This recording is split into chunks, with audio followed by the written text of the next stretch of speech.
नमस्कार विद्यार्थियों। वेदांत क्लासेज में आप सभी का हार्दिक स्वागत व अभिनंदन। विद्यार्थियों, कल हमने जो टॉपिक स्टार्ट किया था उस टॉपिक का नाम है क्रिया। बातें नहीं, क्या नाम है? क्रिया। मतलब ऐसे शब्द, ऐसे विकारी शब्द जिनसे किसी कार्य के करने या होने का बोध होता है, उसे क्या कहते हैं? क्रिया कहते हैं। और अगर हम बात करें क्रिया के भेद की, तो मुख्य रूप से क्रिया दो प्रकार की होती है, अकर्मक और सकर्मक। लेकिन क्रिया के जो भेद है वो हम अलग अलग आधार पर पढ़ते हैं। जैसे काल के आधार पर पढ़ते हैं, समापन के आधार पर पढ़ते हैं, रचना के आधार पर पढ़ते हैं और क्रम के आधार पर पढ़ते हैं। उसमें से एक आधार है विद्यार्थियों, काल के आधार पर क्रिया के भेद। किसके आधार पर? काल के आधार पर क्रिया के भेद। और काल के आधार पर क्रिया तीन प्रकार की होती है। कितने प्रकार की होती है? तीन प्रकार की होती है।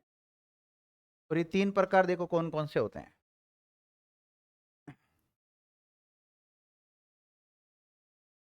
एक तो होती है भूतकालिक क्रिया। कौन सी होती है? ऐसी क्रिया जो बीते हुए समय में संपन्न होती हो, उसे भूतकालिक क्रिया कहते हैं। और ऐसी क्रिया जो अभी जो समय चल रहा है या वर्तमान समय में संपन्न होती है, उसे वर्तमान कालिक क्रिया कहते हैं। और ऐसी क्रिया जो आने वाले समय में संपन्न होती हो, उसे भविष्य कालिक क्रिया कहते हैं। भूतकालिक क्रिया के हमने आपको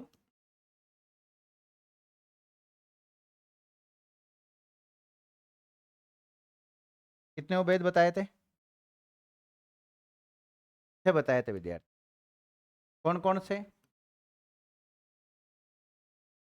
सामान्य भूतकालिक क्रिया कौन सी? के अलावा अपूर्ण भूतकालिक क्रिया, आसन्न भूतकालिक क्रिया, पूर्ण भूतकालिक क्रिया और संदिग्ध भूतकालिक क्रिया, हेतु हेतु मद भूतकालिक क्रिया। इसमें से हमने आपको सामान्य पढ़ा दी थी। और सामान्य की जो पहचान बताई थी, वो बताया था कि क्रिया के बाद में या तो आ जुड़ा रहता है, नहीं तो ई जुड़ा रहता है, नहीं तो ए जुड़ा रहता है। और इसके कुछ वाक्य भी लिखाए थे, जैसे रमेश जयपुर गया, सीता विद्यालय गई, वे जयपुर गए। तो आ ई ए आ रहा अंत में। फिर दूसरी क्रिया पढ़ी थी हमने अपूर्ण, और इसकी पहचान लिखी थी विद्यार्थियों। क्रिया के बाद में क्या था? रहा था, रही थी, रहे थे। इसी प्रकार आसन पढ़ी। आसन की पहचान ये है तो वो पहले सामान्य होनी चाहिए। क्या होनी चाहिए? सामान्य, और उसमें है जोड़ दो, यानी कि इसकी पहचान बन जाती है। सामान्य क्रिया में है जोड़ दिया जाता है, या फिर अगर पूरी पहचान लिखें तो क्रिया प्लस आ, नहीं तो ई, नहीं तो ए प्लस है, ये इसकी पहचान हो जाती है। यहां तक मैं पढ़ा चुका था। इसका सेंटेंस कौन सा लिखाया था? रमेश जयपुर गया है, सीता जयपुर गई है, वे जयपुर गए। और इसका कौन सा लिखा था? रमेश जयपुर जा रहा था, सीता जयपुर जा रही थी, और वे जयपुर जा रहे, गया नहीं, जा रहे थे। ठीक है। अब देखिएगा, ये जो अगला कौन सा आता है? पूर्ण भूतकालिक क्रिया, ये है ना? तो अगला लिखो आप, पूर्ण भूतकालिक क्रिया। इसको पढ़ेंगे आप, पूर्ण भूतकालिक क्रिया। और इसके बारे में आप लिख सकते हैं। देखो विद्यार्थियों, भूतकाल किसको कहते हैं? जो बीते हुए समय में संपन्न हो गई क्रिया, उसको। अब बीते हुए समय में काफी समय जब हो जाता है किसी क्रिया को संपन्न हुए, तो वो उसको रखते हैं हम किसमें? पूर्ण भूतकाल में रखते हैं। लिखिएगा, इसके अंतर्गत भूतकाल की क्रिया, भूतकाल की ऐसी क्रिया को रखा जाता है भूतकाल की ऐसी क्रिया को रखा जाता है जिसे संपन्न हुए, जिसे संपन्न हुए काफी समय हो चुका हो, काफी समय हो चुका हो। तेरी परिभाषा वगैरह से पार नहीं पड़ेगी, आप तो शॉर्टकट तरीका बताओ। तो शॉर्टकट तरीका यह है सामान्य भूतकालिक क्रिया में क्या जुड़ा रहता है? था, नहीं तो थी, नहीं तो थे। लिखो, पहचान लिखना, पहचान लिखो, पहचान। सामान्य भूतकालिक क्रिया के अंत में था, थी, थे जुड़ा होता है। क्या जुड़ा रहता है? था, थी, थे जुड़ा रहता है। सामान्य भूतकालिक क्रिया में था, थी, थे जुड़ा हुआ होता है। अब बताओ सामान्य भूत की पहचान क्या है? क्रिया के बाद में आ, ई, ए ये तो आएगा ही, लेकिन उसके बाद में क्या आएगा? या तो था आएगा, नहीं तो थी आएगा, नहीं तो थे आएगा। इधर वाला जो गर्ल्स है, आप मुझे बता सकते हैं कि पूर्ण किसके समझ में नहीं आया? जो कल आया था सबके समझ में आ गया? पूछ लूँ वापस, क्वेश्चन पूछूंगा मैं, ध्यान रखना। आ गया सबके समझ में? और इधर सबके समझ में आ रहा है? चलो फिर डायरेक्ट वाक्य लिखो, फिर अब उदाहरण लिखो। अब देखो वो के वो उदाहरण आ जाएंगे सामान्य वाले, लेकिन अंत में क्या आएगा? हाथेती आएगा। तो पहला वाक्य क्या लिखा था वहां पे? रमेश जयपुर गया। तो यहाँ क्या हो जाएगा? रमेश जयपुर गया था। देखो, रमेश जयपुर गया था, इसका वाक्य क्या हो जाएगा? रमेश जयपुर गया था। और फिर सीता वाले का क्या बनेगा? दूसरा लिखो, सीता जयपुर गई थी। सीता जयपुर गई थी। और बहुवचन वाला क्या बनेगा? वे विद्यालय नहीं, वे जयपुर गए थे। वे जयपुर गए थे।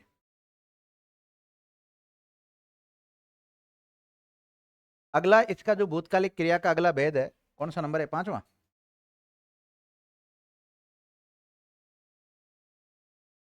चार और पांचवा भेद, संदिग्ध भूतकालिक क्रिया।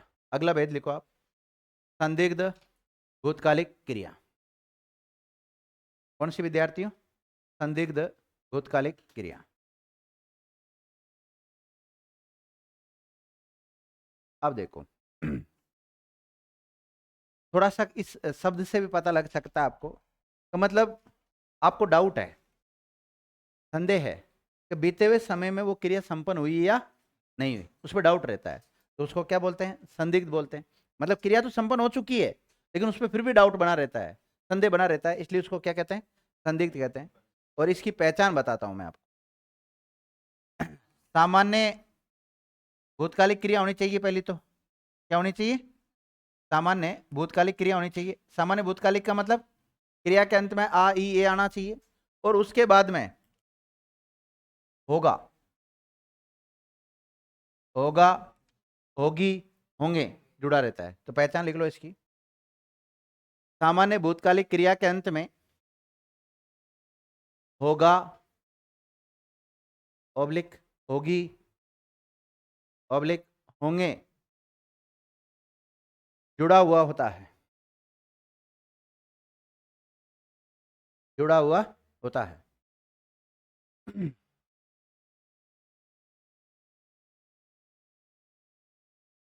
समझ गए विद्यार्थियों?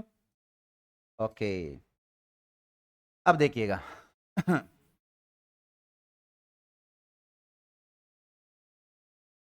एक मिनट, इसके उदाहरण क्या बनेंगे बताओ? सामान्य के उदाहरण क्या लिखा था आपने? रमेश जयपुर गया। यहाँ क्या हो जाएगा? रमेश जयपुर गया होगा। रमेश जयपुर गया होगा, और गया होगा को रेखांकित कर लो। रमेश जयपुर गया होगा।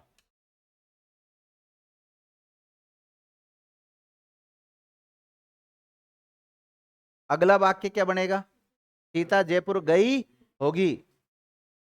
सीता जयपुर गई होगी। और तीसरा वाक्य क्या बनेगा?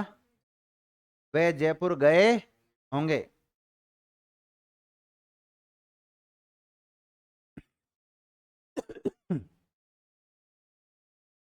खांसी खांसी खांसी, खांसी की दवाई ला के रखनी पड़ेगी।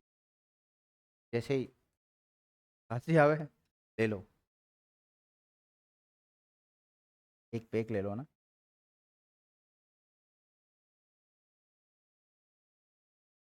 अगला भेद लिखो विद्यार्थियों, हेतु हेतु मद भूतकालिक क्रिया। आप पूरा नाम लिखा करो इसका, हेतु हेतु मद भूतकालिक क्रिया। बहन जी हेतु हेतु ही लिख रही थी हाँ। देखो मैं बता रहा हूं फिर आपको, आज का आलस कल का कारण बनता है। दोबारा लिखने की आवश्यकता क्यों पड़ रही, दोबारा हिंदी पढ़ने की आवश्यकता क्यों पड़ रही है? पहले ही लिख लिया, पहले ही समझ लिया, क्रिया आपको पूरी आनी चाहिए। अब तो जैसे मैं तो बैठ जाऊं साइड में, आप पढ़ा दो भाई, उस लायक आनी चाहिए। मैं तो कहता हूँ प्रत्येक बच्चे को हिंदी कैसी आ जानी चाहिए, आप खुद पढ़ा सकते हो। ठीक है पढ़ाते समय थोड़ा बहुत एजिटेशन होता है, लेकिन बार बार पढ़ाओगे तो एजिटेशन भी दूर हो जाता है, उसमें क्या दिक्कत है। लेकिन एजिटेशन कब दूर होगा, जब आना चाहिए। यहाँ नहीं तो कम से कम अपने बहन भाइयों को पढ़ाओ, घर पे आस पड़ोस वालों को पढ़ाओ। और पढ़ाने से बहुत अच्छा कंसेप्ट क्लियर होता है, लेकिन पहले खुद सीखो। अधूरा ज्ञान हानिकारक रहता है, ध्यान रखना। चेतना जैसा स्टूडेंट आ गया तो फिर दिक्कत हो जाएगी। और हिंदी तो आप पढ़ा सकते हो, देखो हिंदी में तो क्या चेंज हो रहा, कोई चेंज हो ही नहीं रहा। तो पिछली बार भी यही वाक्य लिखा होगा आपने, ज्यादा ज्यादा इस बार जयपुर भेजा, पिछली बार विद्यालय भेजा होगा हमने। बस इतना ही चेंज किया, इससे ज्यादा चेंज नहीं किया है। और क्या चेंज करो, रमेश की जगह सुरेश लिख देंगे।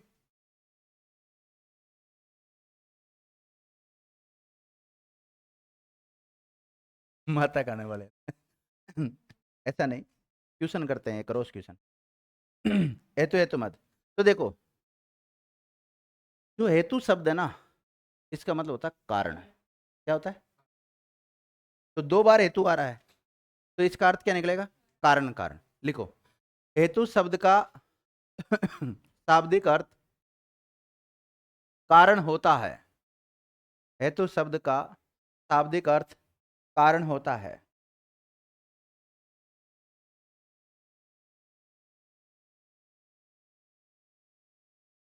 तो यहाँ हेतु हेतु मद आया है, तो फिर आप हेतु हेतु मद को रेखांकित करें। फिर लिखो, यहाँ पे अर्थ क्या निकलेगा? कारण कारण। यहाँ हेतु हेतु मद का अर्थ क्या है? कारण कारण। योजक चिन्ह आएगा दोनों के बीच में। हेतु हेतु मद का अर्थ क्या हो गया? कारण कारण। देखिएगा, क्या एक वाक्य में एक से अधिक क्रियाएं आ सकती है? आ सकती। जब किसी वाक्य में एक क्रिया का संपन्न होना दूसरी क्रिया का कारण बनता हो, एक क्रिया का संपन्न होना दूसरी क्रिया का कारण बनता हो, तो उसे क्या कहते हैं? हेतु हेतु मद भूतकालिक कहते हैं। अब इससे आप जब भविष्य में पढ़ोगे तो वहां पर भी हेतु हेतु मद है, लेकिन वहां क्रिया होगी आने वाले समय में, और यहाँ क्रिया होगी बीते हुए समय में। तो यहाँ पे एक क्रिया का संपन्न होना दूसरी क्रिया का कारण बनता है। उसके अलावा क्रिया के अंत में तातेती आता है। क्या आता है? क्रिया के बाद में या तो ता आएगा, नहीं तो ती आएगा, नहीं तो ते आएगा। इसके अलावा वाक्य में आपको यदि तो मिल सकता है। क्या मिल सकता है? जरूर नहीं, कभी कभी नहीं भी मिलता है, लेकिन सामान्यतः वाक्य में क्या मिलता है आपको? यदि तो इसकी पहचान लिखो या परिभाषा लिख लो, कैसे जो भी लिखना लिखो। जब एक क्रिया का संपन्न होना,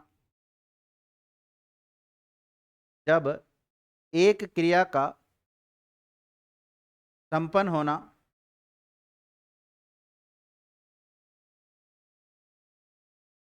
दूसरी क्रिया का कारण बनता हो, एक क्रिया का संपन्न होना दूसरी क्रिया का कारण बनता हो, तो उसे हेतु हेतु मद क्रिया कहते हैं। उसे क्या कहते हैं? हेतु हेतु मद क्रिया कहते हैं।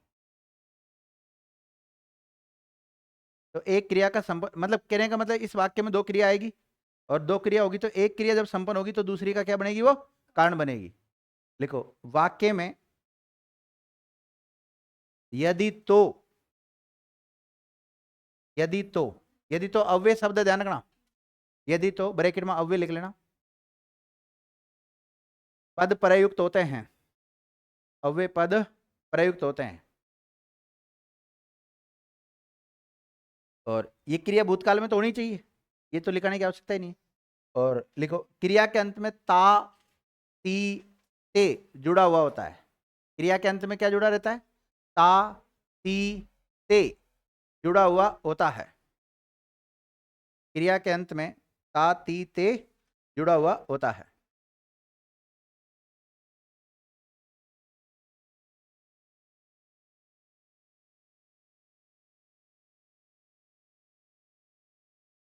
उदाहरण लिखो, यदि रमेश पढ़ाई करता तो पास हो जाता। सारी बातें पास्ट की है ना। यदि रमेश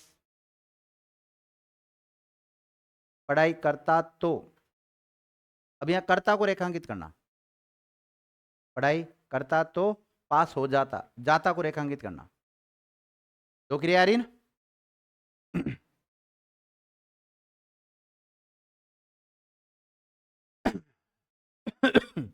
लिखो, यदि वह समय पर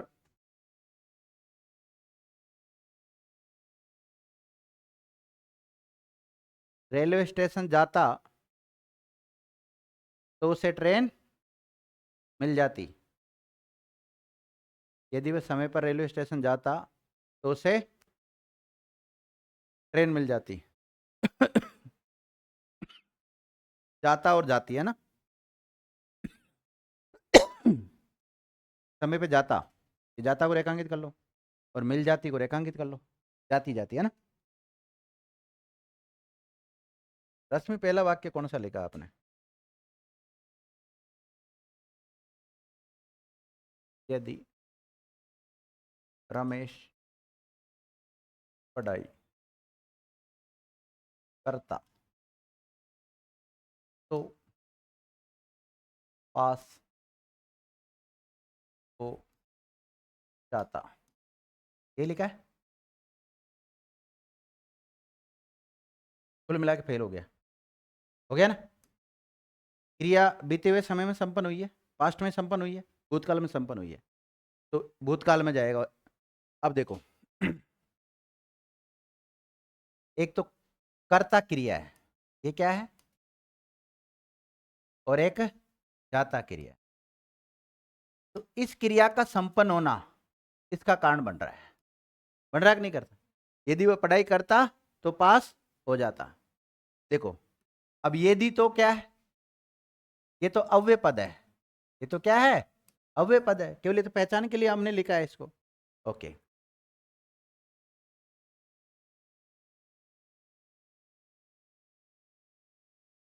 रमेश वाक्य का कर्ता है और एक संज्ञा पद है। क्या है? संज्ञा पद है। व्यक्तिवाचक संज्ञा है रमेश में, है कि नहीं है? व्यक्तिवाचक संज्ञा।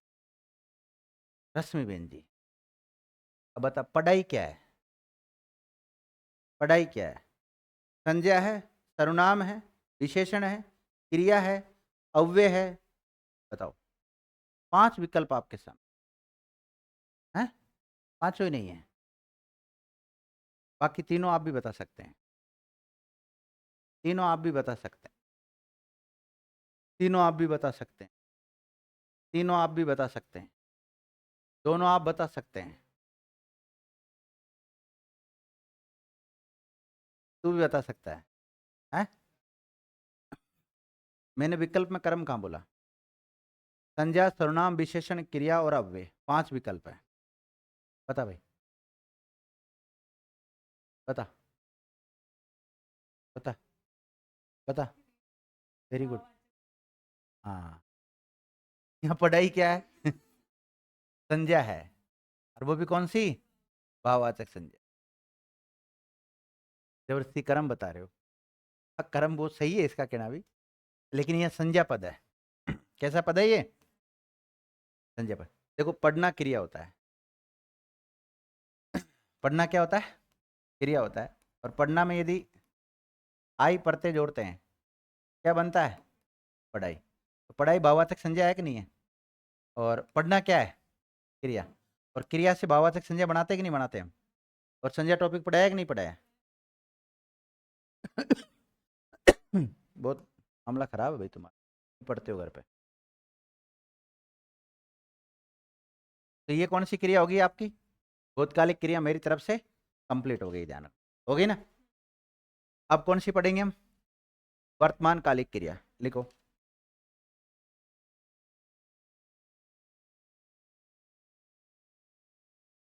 वर्तमान कालिक क्रिया,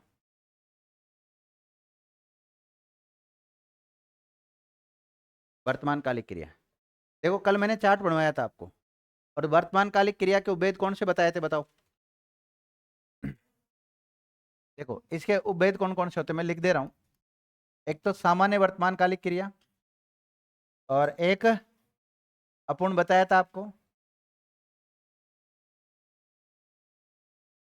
संदिग्ध बताया था, एक पूर्ण बताया था, और एक आज्ञा बोधक, या फिर आज्ञा बोधक, या फिर आज्ञार्थक, है ना। ये बताए थे आपको वेद। पूजा, वर्तमान कालिक क्रिया किसे कहते हैं? हम्म?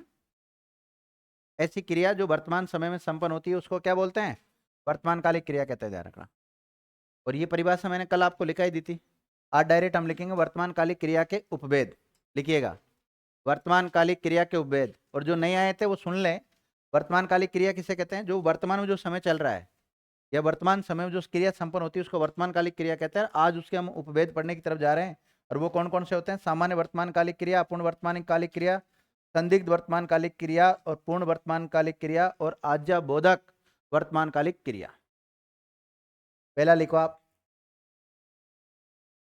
सामान्य वर्तमान कालिक क्रिया। सामान्य वर्तमान कालिक क्रिया पहला कौन सा है? परिभाषा मैंने कल लिखाई दी थी आपको, आज नहीं लिखाऊंगा दोबारा। हाँ, अर्थ। इधर भूतकालिक क्रिया का जो सामान्य भेद है, इसकी पहचान क्या है? क्रिया के बाद में क्या आता है? या तो आ आता है। देखो इधर भी सामान्य भेद है, इधर भी सामान्य भेद है कि नहीं है? तो यहाँ सामान्य भेद है, तो इसमें क्रिया के बाद में क्या आ रहा है? आ ई ए। लेकिन अगर सेम पहचान लिखेंगे तो फिर ये तो सेम ही हो गया। फिर ये इसको भूतकाल और वर्तमान काल में कहाँ रखने की जरूरत है? फिर तो एक ही काल में रख लेते इसको। तो दोनों की पहचान अलग होगी कि नहीं होगी? तो इसकी पहचान मैं बताता हूँ आपको। देखो विद्यार्थी, इसकी पहचान है कि क्रिया के बाद में क्या जुड़ा रहता है? ता ह। और ता है नहीं जुड़ा होगा तो ती ह, ते ह, ता हूं, ती हूं। 5 पहचान लिखनी है इसकी, तो लिखिएगा। क्रिया पहचान लिखो डायरेक्ट। सामान्य की पहचान क्या लिखोगे? क्रिया के अंत में ता है, ती है, ते हैं। ते लिखते हैं ना, है पे बिंदु लगाना। ता हूं। अब देखो आपने ता हूं लिखा होगा ना, तो इसमें हूं पे क्या लगाओगे? चंद्र बिंदु। ता हूं। और 5वां लिखो, ती हूं। सामान्य वर्तमान कालिक क्रिया को पहचानने का तरीका क्या है? क्रिया के अंत में ता है, ती है, ते हैं, ता हूं और ती हूं आता है जैसे। और इधर क्या पहचान थी? आ ई ए आता है क्रिया के बाद में, बल्कि यहां अलग आ रहा है, दोनों में अंतर हो जाएगा ना। अब देखो आपने इधर यहां पे कौन सा वाक्य लिखा था? रमेश जयपुर गया। लेकिन यह क्या बनेगा? रमेश जयपुर जाता है, सीता जयपुर जाती है, वे जयपुर जाते हैं, मैं जयपुर जाता हूं, और मैं जयपुर जाती हूं। लिखो 5 वाक्य बनेंगे इसके। लिखो, रमेश जयपुर जाता है। रमेश जयपुर जाता है आ रहा लास्ट में। लेकिन आया था रमेश जयपुर गया है, वो किस में गया था? वो आसन में गया था। रमेश जयपुर जाता है। दूसरा लिखो, सीता जयपुर जाती है। सीता जयपुर जाती है। और तीसरा, वे जयपुर जाते हैं, है पे बिंदु लगाना। वह जयपुर जाते हैं, वह नहीं, वे जयपुर जाते हैं। और चौथा वाक्य लिखो विद्यार्थियों, मैं विद्यालय जाता हूं। मैं सॉरी सॉरी, अब विद्यालय निकल रहा है तो क्या करूं, जयपुर लिख लो। मैं जयपुर जाता हूं, मैं जयपुर जाता हूं। ये क्या लिखा है बहन जी, हूं कैसे लिखते हैं क्या, हूं बड़ा ऊ की मात्रा आती है। मैं जयपुर जाता हूं, और लिखो मैं जयपुर जाती हूं।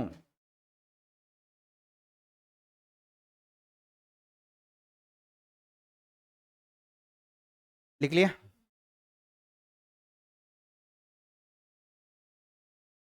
अगला लिखो, अपूर्ण वर्तमान कालिक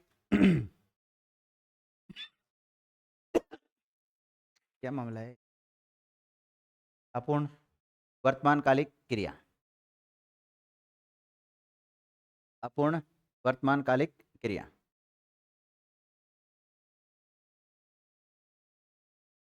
लिख लिया।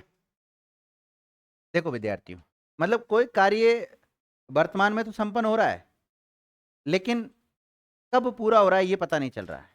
मतलब वर्तमान में लागू है, लगातार क्या चल रहा है, वो कार्य चल रहा है, अभी कंप्लीट नहीं हुआ पूरा। कंप्लीट होते तो किस में चल जाएगा, भूतकाल में चल जाएगा। तो इसकी पहचान लिखो, क्रिया के अंत में पहचान लिखो विद्यार्थियों। इससे शॉर्टकट तरीका नहीं है इसको समझने का। और यहां से दो टॉपिक क्लियर हो रहे हैं आपके, काल और क्रिया दोनों। लिखो, पहचान लिखो, क्रिया के अंत में राह है, क्या आता है, राह है, ऑब्लिक रही है, ऑब्लिक रहे हैं, ऑब्लिक राह हूं, क्या आएगा, राह हूं, ऑब्लिक रही हूं। इसके भी 5 उदाहरण बनेंगे विद्यार्थियों, एक एक नियम के अनुसार एक एक तो बनाओ।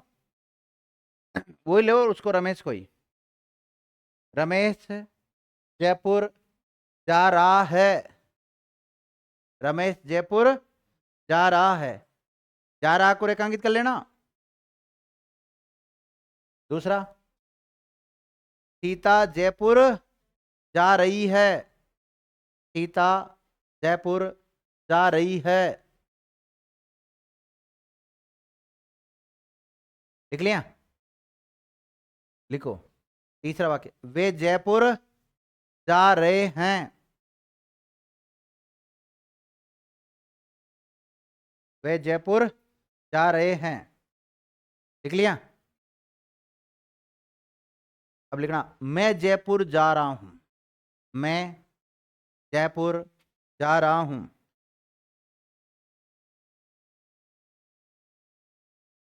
लिख लिया।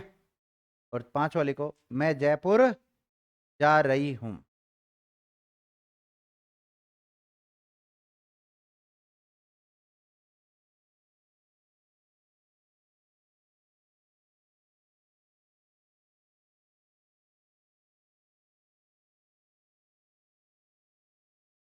लिख लिया। अब लिखें आप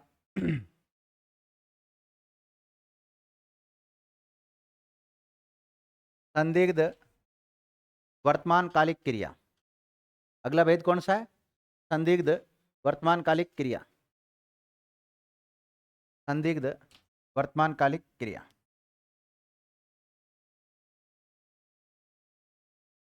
संदिग्ध वर्तमान कालिक क्रिया। तो वर्तमान में जो कार्य संपन्न हुआ, ये चल रहा है उसमें क्या बना रहता है, संदेह यानी डाउट बना रहता है। पहचान लिखो, क्रिया के अंत में, पहचान लिखना, क्रिया के अंत में रहा होगा ऑब्लिक रही होगी ऑब्लिक रहे होंगे। क्या था विद्यार्थियों? क्रिया के अंत में रहा होगा, रही होगी, रहे होंगे। लिख लिया पहचान? सबने लिख ली? ओके। इसके अलावा और भी पहचान होती है। ता होगा, ती होगी, ते होंगे।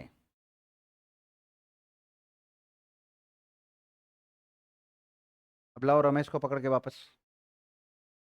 देखो क्या बनेगा यहाँ पे। रमेश जयपुर जा रहा होगा। रमेश जयपुर जा रहा होगा। रमेश जयपुर जा रहा होगा। जा रहा होगा को रेखांकित कर लो।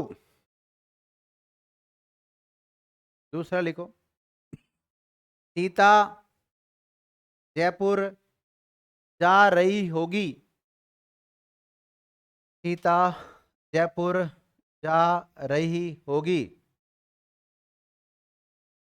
लिख लिया? और तीसरा लिखो, वे जयपुर जा रहे होंगे। वे जयपुर जा रहे होंगे। लिख लिया? 3 वाक्य लिख लिए? 6 बनेंगे यहां पर। अब वापस रमेश को पकड़ो। रमेश जयपुर जाता होगा। रमेश जयपुर जाता होगा। सीता का क्या बनेगा? सीता जयपुर जाती होगी। और छठा क्या बन जाएगा? वे जयपुर जाते होंगे।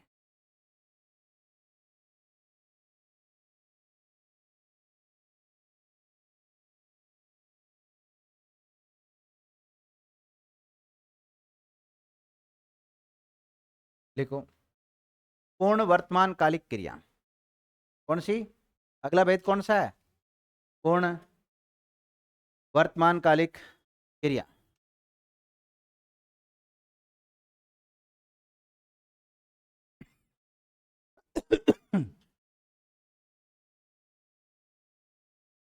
लिख लिया? पूर्ण। और पूर्ण में लिखो, देखो विद्यार्थी, आप काल के आधार पर क्रिया पढ़ रहे हैं। किसके आधार पर? जो समय अभी चल रहा है उसको वर्तमान काल कहते हैं। आने वाले समय को क्या कहते हैं? भविष्य काल कहते हैं। और जो बीत चुका उसको क्या कहते हैं? भूतकाल कहते हैं। जो क्रिया बीते हुए समय में संपन्न होती है उसे भूतकालिक क्रिया, और वर्तमान समय में संपन्न होती है उसे वर्तमान कालिक क्रिया, और आने वाले समय में संपन्न होगी उसे भविष्यकालिक क्रिया। अब एक क्रिया है वर्तमान काल में, यानी कि अभी वर्तमान वाला जो समय चल रहा है उसमें, इसमें पूरी हो गई। तो पूरी हो गई तो विद्यार्थियों वो वर्तमान में तो बची ही नहीं, वो किस में चल गई? भूतकाल में चल गई। अब भूतकाल के भी 6 उपभेद होते हैं, 6 में से वो आती है किस में? आसन में आती है। यानी कि आसन भूतकाल की जो पहचान होती है वही पहचान किसकी होती है? पूर्ण वर्तमान कालिक क्रिया की होती है। देखिएगा, ऐसी क्रिया जो वर्तमान काल में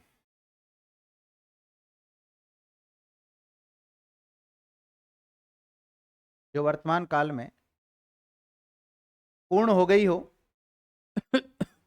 पूर्ण हो गई हो उसे पूर्ण वर्तमान कालिक क्रिया कहते हैं।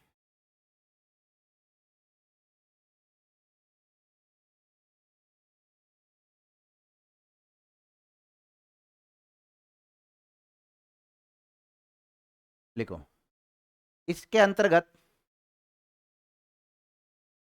आसन्न भूतकालिक क्रिया के उदाहरण आते हैं।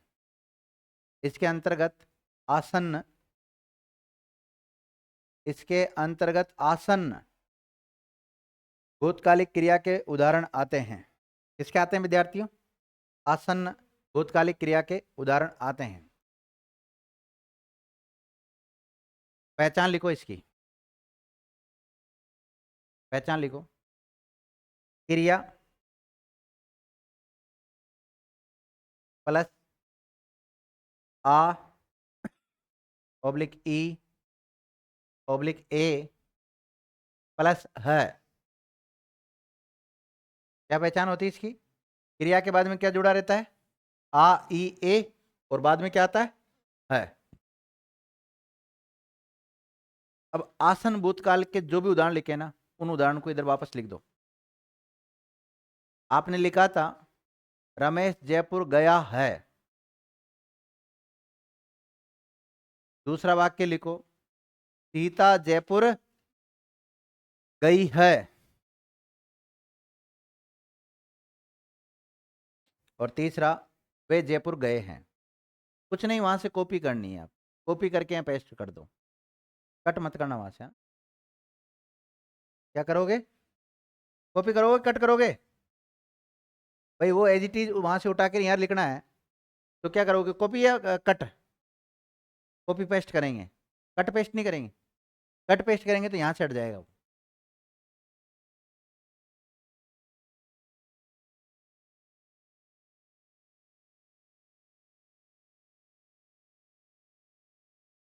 रमेश जयपुर गया है, रमेश जयपुर गया है।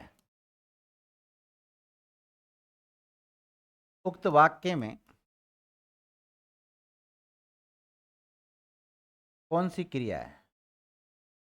उक्त वाक्य में कौन सी क्रिया है? क्वेश्चन क्या है मेरा?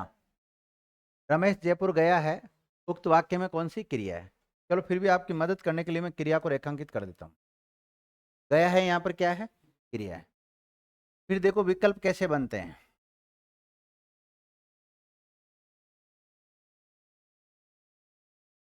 भूतकालिक क्रिया,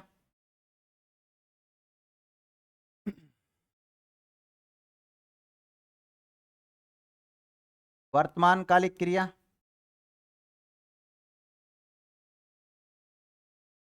वर्तमानकालिक क्रिया,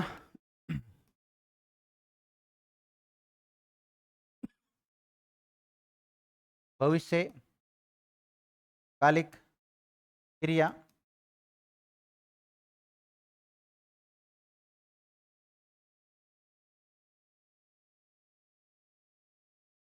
उपर्युक्त सभी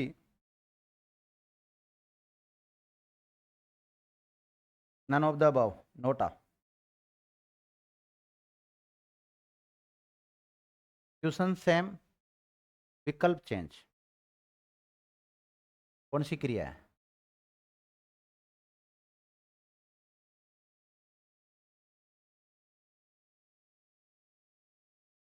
पूर्ण वर्तमान,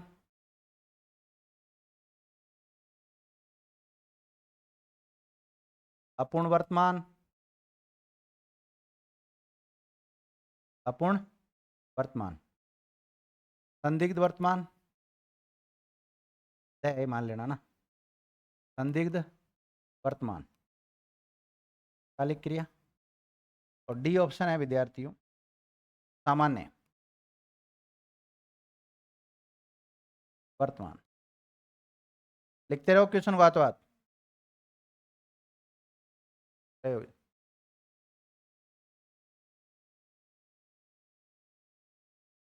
और एक हो जाएगा नोटा, लो मैं डाल देता हूँ नोटा, ये ऑप्शन आपके। हालांकि ई ऑप्शन कौन सा आता है? अनुत्तरित उत्तर नहीं देना चाहते हो इसलिए बढ़ाते, लेकिन हमारे यहाँ ई का मतलब दूसरा है। तो जो ऊपर विकल्प दे रखे हैं उनमें से कोई सा भी नहीं है। देखो ए में जाएगा सामान्य भूतकालिक क्रिया, बी में अपूर्ण भूतकालिक क्रिया, सी में आसन भूतकालिक क्रिया, और डी में संदिग्ध भूतकालिक क्रिया, और ई में नोटा। क्वेश्चन सेम, विकल्प चेंज।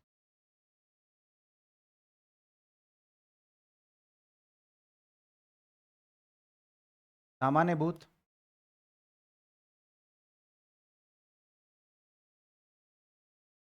सामान्य वर्तमान, आसन क्रिया, पूर्ण वर्तमान, आसन भूत में कर देता हूँ, भूत में आती नहीं तो वैसे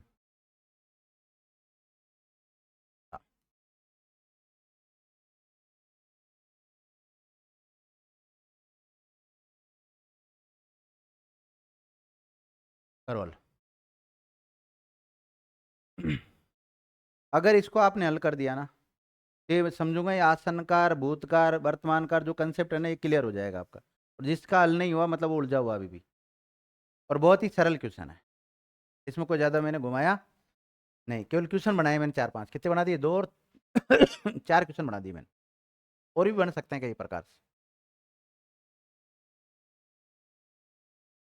किसने कर लिया है नया, हो गया कि नहीं हुआ? रुको सर, आपसे तो ये उम्मीद नहीं बहन जी, कितना हो गया? आता है, आता है, पर रुको सर, समय चाहिए। यूं इतनी देर से क्या कर रहे थे? और किसको आता है पीछे तीनों? हटूं, डट जाता हूँ। नहीं बोतल है कि बहन? ठंडा होगा पर।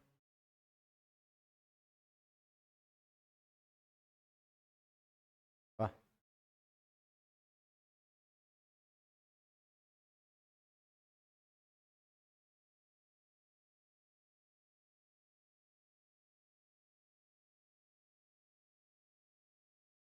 हो गया कि?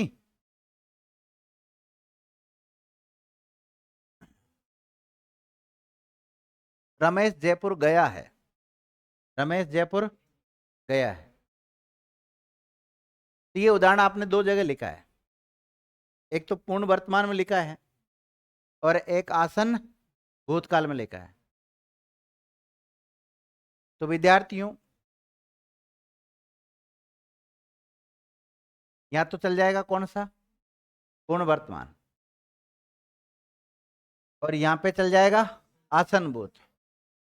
अब चक्कर ये पड़ रहा है कि जब आसन भूत और पूर्ण वर्तमान दोनों मिल रहे हैं आपको, तो अगर नीचे विकल्प में बनाता सी डी तो दोनों सही जाता, लेकिन उसने तो कहा आप तो एक ही चुनो इनमें से, या तो आसन भूत को चुनो या फिर पूर्ण वर्तमान को चुनो।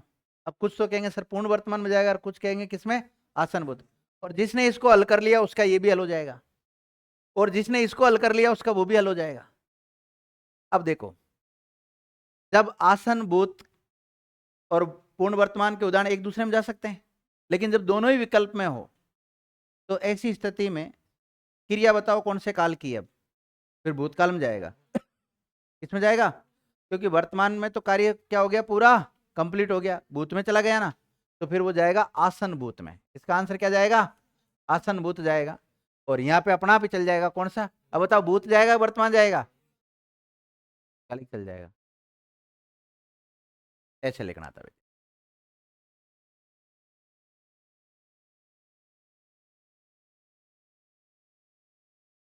तो पहले का ए, दूसरे का बी, और तीसरे का सी, और चौथे का भी डी।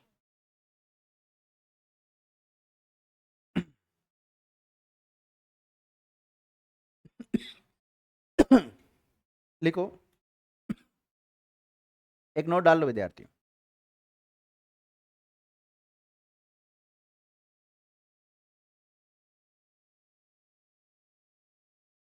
यदि विकल्प में पूर्ण वर्तमान कालिक क्रिया, पूर्ण वर्तमान कालिक क्रिया और आसन्न भूतकालिक क्रिया दोनों ही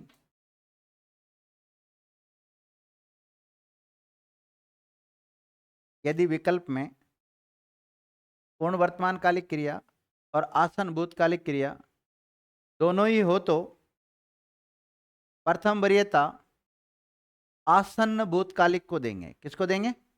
आसन भूतकालिक क्रिया को देंगे, क्योंकि अब कौन सा समय आ चुका है, भूतकाल आ चुका है, भूतकाल की बात कर रहा हूं।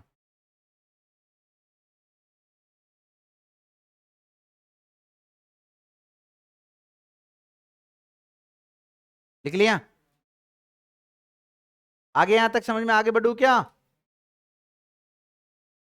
तो विद्यार्थियों हम पढ़ रहे हैं वर्तमान कालिक क्रिया, उसमें पूर्ण तक हम पहुंच चुके हैं। आज्यार तक आपको नहीं लिखनी है यहाँ पर। क्यों नहीं लिखनी? क्योंकि एक आज्ञा बोधक क्रिया पढ़ाता हूं तो उसके साथ स्वतः ये हो जाती है। अब पढ़ेंगे हम कौन सी? भविष्यकालिक क्रिया। एडिंग डालो। अब देखो भविष्यकालिक क्रिया किसे कहेंगे बताओ? ऐसी क्रिया जो आने वाले समय में संपन्न होती है उससे क्या बोलेंगे? भविष्यकालिक क्रिया। और भविष्यकालिक क्रिया की मैंने कल आपको परिभाषा लिखा दी थी, तो आज हम डायरेक्ट लिखेंगे भविष्यकालिक क्रिया के उपभेद। हेडिंग डालो, भविष्यकालिक क्रिया के उपभेद।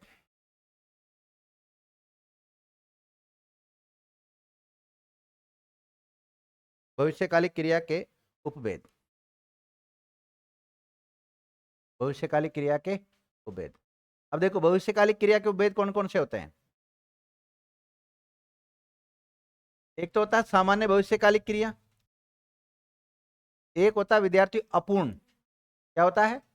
अपूर्ण। अपूर्ण को ही हम बोलते हैं सतत, और इसी को ही बोलते हैं सातत्य भविष्यकालिक क्रिया। और एक बोलते हैं संभाव्य। कौन सा? संभाव्य भविष्यकालिक क्रिया। और एक है हेतु हेतु मद भविष्यकालिक क्रिया। अब हेतु हेतु मत तो सर यहाँ पे आई थी ना, भूतकाल में आई थी, ये बीते हुए समय की बात करता है या आने वाले समय की बात करता है? और एक पढ़ते हैं हम आज्ञा बोधक या आज्यार तक। कौन सी? आज्यार तक। अब देखो विद्यार्थियों, आज्यार तक तो मैं यहाँ पर भी नहीं पढ़ाने वाला आपको, क्योंकि आज्यार तक ये वाली और आज्यार तक ये दोनों, आगे जो अन्य क्रियाएं पढ़ेंगे ना हम, वहां पढ़ेंगे एक साथ ही। तो वेद कितने पढ़ने हैं हमें? 4 ही तो पढ़ने हैं अब। तो लिखिएगा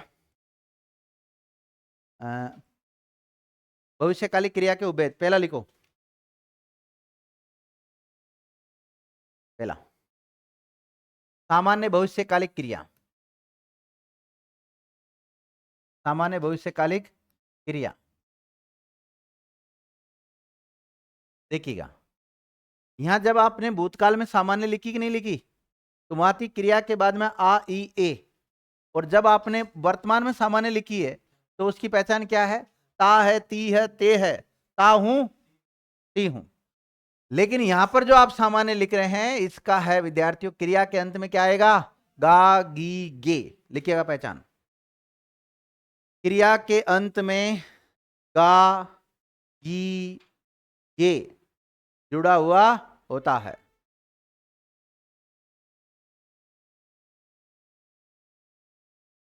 मुख्य क्रिया के अंत में क्या जुड़ा होता है? गा गी गे जुड़ा होता है। अब अपने तो पास 3 ही सेंटेंस है टोटल जो उधर लिखे थे। रमेश जयपुर गया था, नहीं सॉरी, रमेश जयपुर गया और सीता जयपुर गई और वे जयपुर गए। उसी को यहाँ क्या लिखोगे? रमेश जयपुर जाएगा, सीता जयपुर जाएगी, वे जयपुर जाएंगे। लिख लो, 3 वाक्य लिख लो, 3 वाक्य लिखो। रमेश जयपुर जाएगा, गा गया लास्ट में।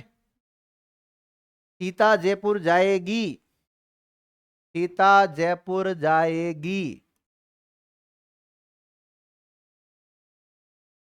सीता जयपुर जाएगी। ज्योति लिख नहीं रहे हो क्या आप? तभी तो बस आ रही।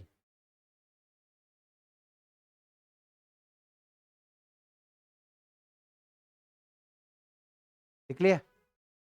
तो सीता जयपुर जाएगी, और एक और लिख लो, वे जयपुर जाएंगे।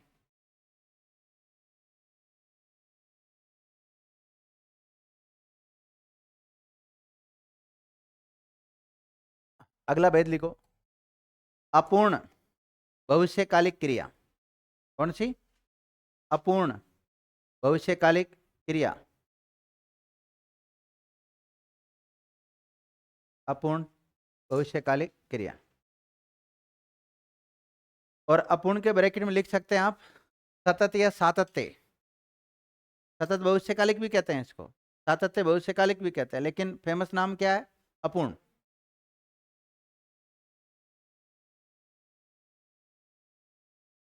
अब देखो विद्यार्थी, कोई क्रिया आने वाले समय में संपन्न हो रही है, यानी भविष्य काल में संपन्न हो रही है, और उसमें वो पूरी नहीं हो रही है, लगातार चल रही है, तो उसको क्या बोलेंगे? अपूर्ण, सतत या सातत्य बोलते हैं। लिखिएगा, पहचान, क्रिया के अंत में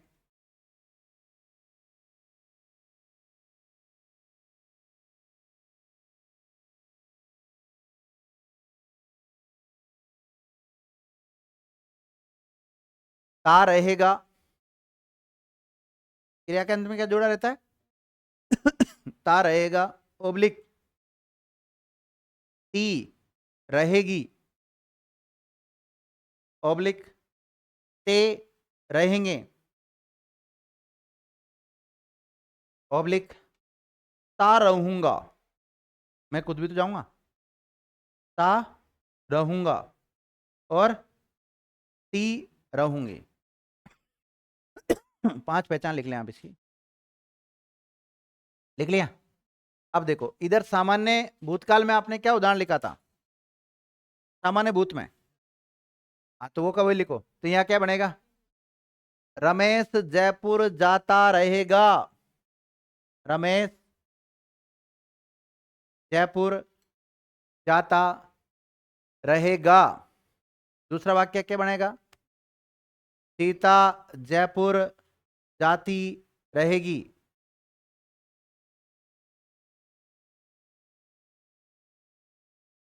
और वे जयपुर जाते रहेंगे। और मैं जयपुर जाता रहूंगा, मैं जयपुर जाता रहूंगा। और लास्ट वाक्य क्या बनेगा? मैं जयपुर जाती रहूंगी।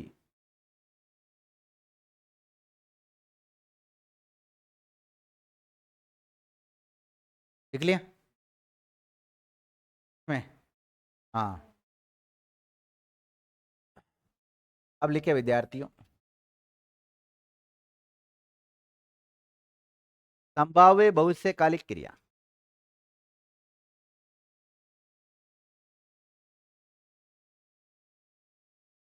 अब देखो, किसी क्रिया के आने वाले समय में संपन्न होने की संभावना बनी हुई रहती है। क्या बनी रहती है? संभावना। देखो, संदिग्ध दो जगह है, या तो भूतकाल में या वर्तमान काल में, और वही बात अगर आने वाले समय के लिए करते हैं हम, तो उसमें संभावना शब्द आता है। तो संदिग्ध और संभावना में क्या अंतर है? संदिग्ध और संभावना, संभावना तो आती है भूतकाल में, और संदिग्ध आती है किसमें?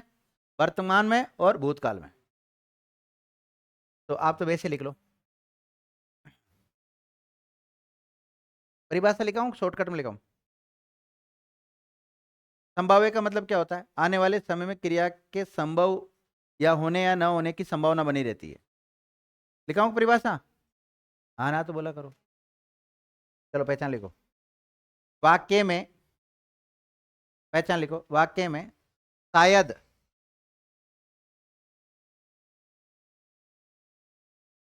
या संभवतः जैसे शब्द मिलते हैं या प्रयुक्त होते हैं, वाक्य में शायद या संभवतः जैसे शब्द प्रयुक्त होते हैं,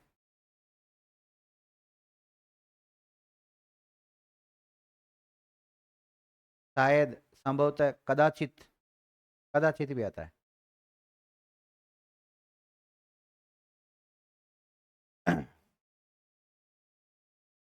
नोट, क्रिया के अंत में गा गी गे, गा गी गे, सन्नू रणु क्या नाम है बहन जी? सन्नू बोल, क्या होगा? गा गे गी, आगे बोल। क्रिया के अंत में गा गी गे नहीं आता, आता मत लिखना, नहीं आता है। देखो, क्रिया के अंत में गा गी गे नहीं आता है, गा गी गे नहीं आता है। देखो, यहां तो आ रहा है और यहां पर नहीं आता है, जैसे। और कई बार ये शायद, संभव, तो कदाचित शब्द भी नहीं मिलते हैं ना। लिखो, उदाहरण लिखो।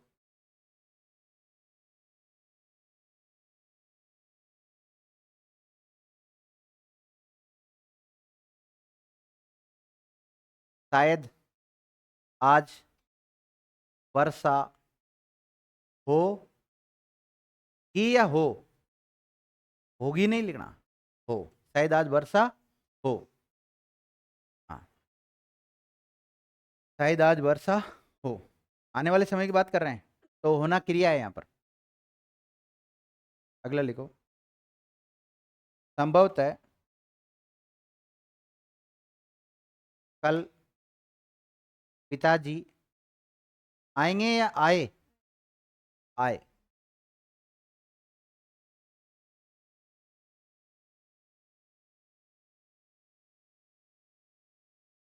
शायद कल पानी आए या न लाए, न लाएगा। डिग्गी बाजार। अब कौन भरता है तुम्हारा पानी? बहाना लगाते हो सर, 3 बजे छोड़ दो, 4 बजे नल आएगा।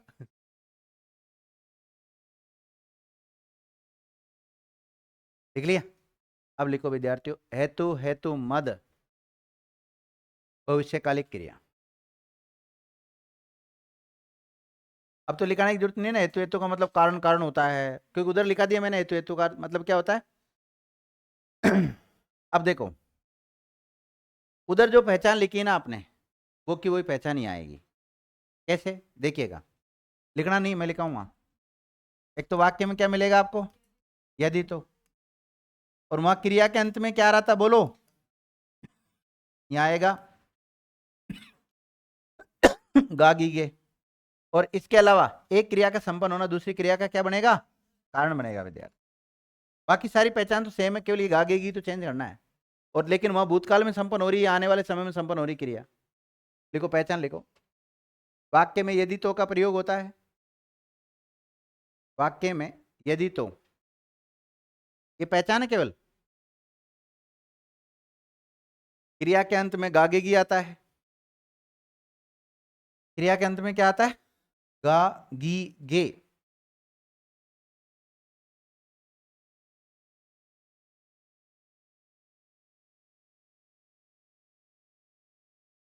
लिख लिया। एक क्रिया का संपन्न होना दूसरी क्रिया का कारण बनता है। एक और पहचान लिख लो, एक क्रिया का संपन्न होना दूसरी क्रिया का कारण बनता है।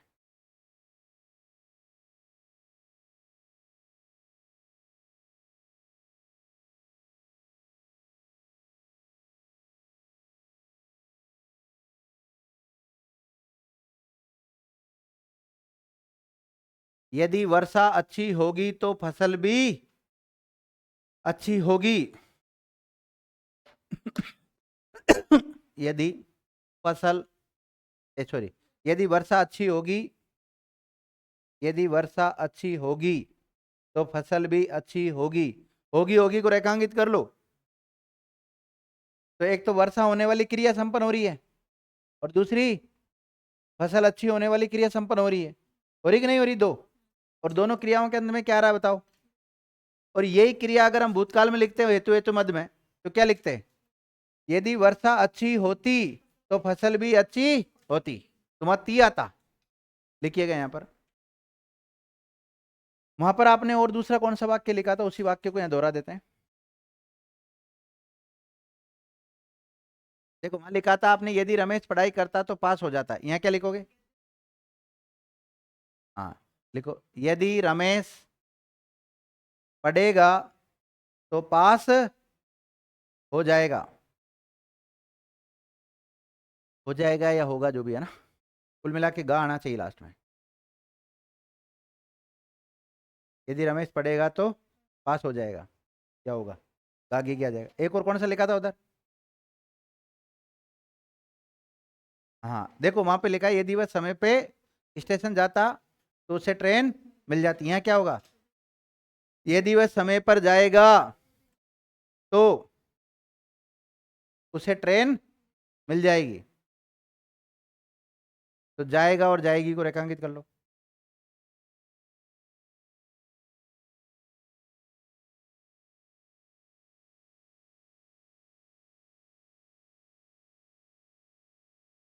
ठीक है, तो ये हो गया विद्यार्थियों। और आद्या बोधक को तो कहाँ पढ़ेंगे हम? एक्स्ट्रा क्रियाओं में पढ़ेंगे, अन्य क्रियाओं में पढ़ेंगे। इधर भी नहीं लिखा है और यहाँ पर भी नहीं लिखा है। तो कल जो मैंने आपको चार्ट बनवाया था वो चार्ट कंप्लीट हो गया। काल के आधार पर क्रिया, भूतकालिक, वर्तमानकालिक, भविष्यकालिक, इनके जितने भी भेद, जितनी पहचान है वो सब हो गई है। तो इसका मतलब लगभग आपका काल टॉपिक कंप्लीट हो गया। क्रिया तो नहीं हुई लेकिन काल हो गया, ध्यान रखना। अब अगला जो प्रकार आता है, जो आधार आता है क्रिया का, वो पढ़ लें आप। अगला हेडिंग डालो, समापन के आधार पर क्रिया के भेद। किसके आधार पर विद्यार्थियों? समापन के आधार पर क्रिया के भेद। और जो आज की क्लास ले रहे हैं, आज की क्लास लेने से पहले कल की क्लास जरूर देख लेना।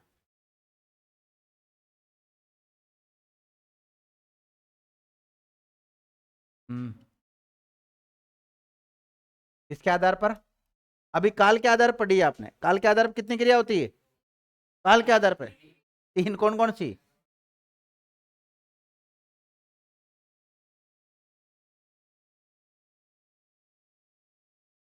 अरे उसका कोई दोष नहीं है। काल 6 महीने ऐसे होता है। समापन के आधार पर क्रिया के भेद। इसके आधार पर, समापन के आधार पर क्रिया के भेद। तो समापन के आधार पर क्रिया विद्यार्थियों दो प्रकार की होती है। एक तो होती है समापिका क्रिया और एक होती है, बातें नहीं, असमापिका क्रिया। एक तो होती है समापिका क्रिया और एक कौन सी होती है? असमापिका। दो टाइप की क्रिया। देखिएगा, हम एक वाक्य लिखना चालू कर रहे हैं यहां से, और कहां तक गए? लास्ट तक। ये वाक्य लिखा हमने, माना कि ये सेंटेंस है, लग नहीं रहा?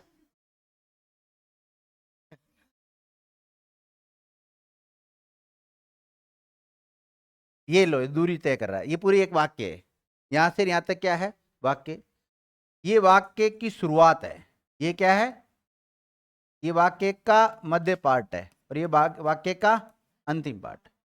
तो विद्यार्थियों, ऐसी क्रिया जो किसी वाक्य के अंत में आती हो, कहाँ आती हो? अंत में आती हो, उसे क्या कहते हैं? समापिका क्रिया है। जब वाक्य का एंड हो रहा हो, समापन हो रहा हो, वहां क्रिया आती है तो उस क्रिया को क्या कहते हैं? समापिका क्रिया। लेकिन कभी कभी क्रिया वाक्य के अंत में नहीं आकर कहाँ जाती, और कभी कभी कहाँ जाती? शुरुआत में आ जाती है। तो ऐसी क्रियाओं को समापिका क्रिया नहीं कहकर क्या कहते हैं? असमापिका क्रिया कहते हैं। और इसी के साथ ही समापन के आधार पर क्रिया के दोनों भेद क्या हो जाते हैं? कंप्लीट हो जाते हैं। लिखो, समापन के आधार पर क्रिया के दो भेद होते हैं। आपने लिखा होगा ना, समापन के आधार पर क्रिया के भेद, और उसमें लिखना समापन के आधार पर क्रिया के दो भेद होते हैं। पहला समापिका क्रिया और दूसरा असमापिका क्रिया। और उसमें से पहला लिखो आप, समापिका क्रिया।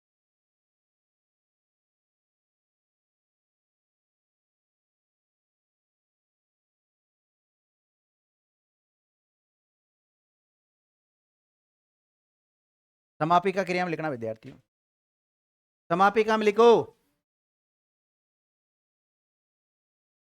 ऐसी क्रिया लिख लो रे, लिख लो। ऐसी क्रिया जो वाक्य के अंत में, समापिका में क्या लिखोगे? ऐसी क्रिया जो वाक्य के अंत में प्रयुक्त होती हो, उसे समापिका क्रिया कहते हैं। उसे समापिका क्रिया कहते हैं।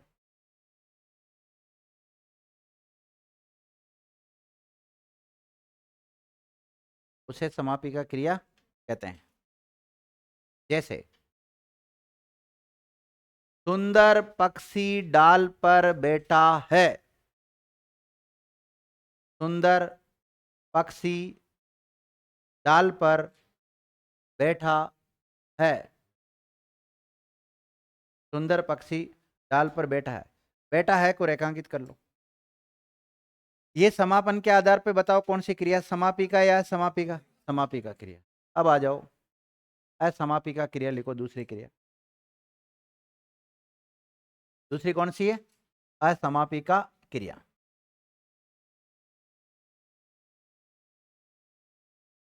अब देखो, जो अंत में आती है उसको तो समापिका, और जो अंत में नहीं आकर शुरुआत या मध्य में आती है उसको क्या बोलेंगे? असमापिका क्रिया। तो लिखो, ऐसी क्रिया जो वाक्य, ऐसी क्रिया जो वाक्य, ऐसी क्रिया जो वाक्य के अंत में, वाक्य के अंत में नहीं आकर वाक्य के शुरुआत ऑब्लिक मध्य में आती हो,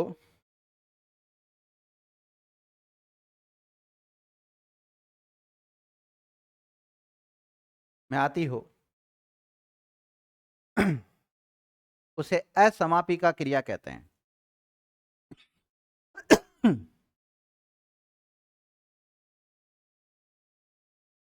लिख लिया? उदाहरण, खड़े होकर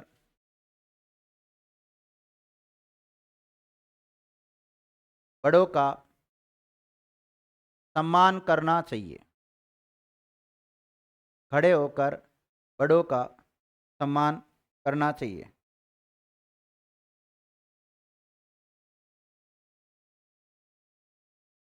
खड़े होकर बड़ों का सम्मान करना चाहिए। खड़े होकर को रेखांकित कर लो। तो ये क्रिया विद्यार्थियों, लेकिन ये क्रिया देखो वाक्य की शुरुआत में आ रही है। वाक्य की शुरुआत में आ रही कि नहीं आ रही? तो ऐसी क्रिया जो वाक्य की शुरुआत में आती है उसको असमापिका क्रिया, और जो अंत में आती है और जो मध्य में आती है असमापिका। ठीक है, एक कॉमन उदाहरण लिख लो विद्यार्थियों। लिखो, पढ़ने वाले विद्यार्थी, पढ़ने वाले विद्यार्थी बातें नहीं करते हैं। फालतू की बातें नहीं करते हैं। फालतू की बातें नहीं करते हैं। करते हैं को रेखांकित करो, और पढ़ने को रेखांकित करो। हाँ, दोनों को ही रेखांकित करो। मिक्स में उदाहरण लिखा है ना मैंने तो। पढ़ने वाले विद्यार्थी फालतू की बातें नहीं करते हैं। तो जो पढ़ना लिखा ना आपने शुरुआत में, वो तो कौन सी क्रिया है? समापिका क्रिया। और जो लास्ट में लिखा है करते हैं, ये समापिका क्रिया। मतलब एक ही वाक्य में समापिका और असमापिका दोनों क्रियाएं भी प्रयुक्त हो सकती है। नोट, एक ही वाक्य में, एक ही वाक्य में